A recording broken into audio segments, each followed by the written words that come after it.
Hi friends, இன்றைக்கி ரொம்பவே யூஸ்ஃபுல்லான டிப்ஸ் வீடியோ தான் பார்க்க போகிறோம். அதுக்கு முன்னாடி நம்ம சேனல் மொதல் தடவை பார்க்குறீங்களா, மறக்காமல் சப்ஸ்கிரைப் பண்ணுங்கள், லைக் பண்ணுங்கள், ஷேர் பண்ணிக்கோங்க. இன்றைக்கி மொதல் டிப்ஸ் என்னங்கிறத பார்க்கலாம். கேஸ் ஸ்டவ்வில் இருக்கிற அந்த ஸ்டாண்டை தான் க்ளீன் பண்ணி காட்ட போகிறேன். ஸ்டாண்டை ஒரு பெரிய தாம்பாளத்துலேயே இல்லை ஒரு பெரிய பவுல்லையே வச்சுக்கோங்க. வச்சுட்டு இந்த சுடு தண்ணியை கொதிக்க அந்த தாம்பாளத்தெல்லாம் ஊற்றிக்கோங்க.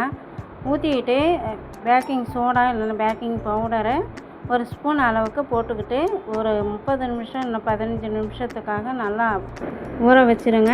அதுக்கப்புறமேட்டுக்கு இந்த மாதிரி ஒரு ஸ்பூனை வச்சு அடிக்கடி திருப்பி போட்டு இது மாதிரி நீங்கள் க்ளீன் பண்ணிக்கோங்க. கை வைக்கவே தேவையில்லை. பாருங்கள், க்ளீன் பண்ணியாச்சு. 2-3 தடவை அலசி எடுத்துகிட்டு நீங்கள் ஸ்டாண்டாக செட் பண்ணிக்கோங்க. ரெண்டாவது டிப்ஸ் பார்க்கலாம். நீங்கள் டெட்டால் வச்சு தான் ஒரு க்ளீனிங் டிப்ஸ் சொல்ல போகிறேன்.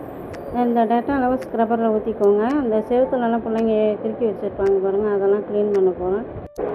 பாருங்கள், சுத்தமாக க்ளீன் ஆகிடுச்சு. நீங்களும் ட்ரை பண்ணி பார்த்துட்டு கமெண்ட் செக்ஷன் எப்படி இருந்துன்னு சொல்லுங்கள்.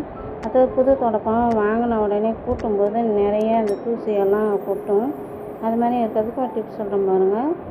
ஒரு சீப்பு எடுத்துக்கோங்க. சீப்பை எடுத்து இந்த சீப்பை வச்சு நல்லா இந்த மாதிரி நல்லா சீவி விட்டிங்கன்னா அதில் இருக்க டஸ்ட்டெல்லாம் கொட்டிடும். ட்ரை பண்ணி பார்த்துட்டு கமெண்ட்ஸில் சொல்லுங்கள். அடுத்தது கேஸ் கட்டை நம்ம நிறைய பேர் ஃப்ரிட்ஜில் வச்சுருப்போம். குக்கர் யூஸ் பண்ணுறதுக்கு ஒரு 2 மணி நேரத்துக்கு முன்னாடி கேஸ் கட்டை நீங்கள் தண்ணியில் போட்டு வச்சுருங்க. ஃப்ரிட்ஜிலேருந்து எடுத்தோன்னா ரொம்ப க்ரிப்பாக இருக்கும் பெல்ட்டு. அதனால் தண்ணியில் போட்டுட்டு யூஸ் பண்ணோன்னா நல்லா விசில் வந்துடும்.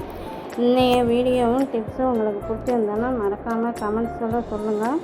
சப்ஸ்கிரைப் பண்ணுங்கள், லைக் பண்ணுங்கள், ஷேர் பண்ணுங்கள். இன்னொரு வீடியோவில் உங்களை சந்திக்கிறேன். பாய்.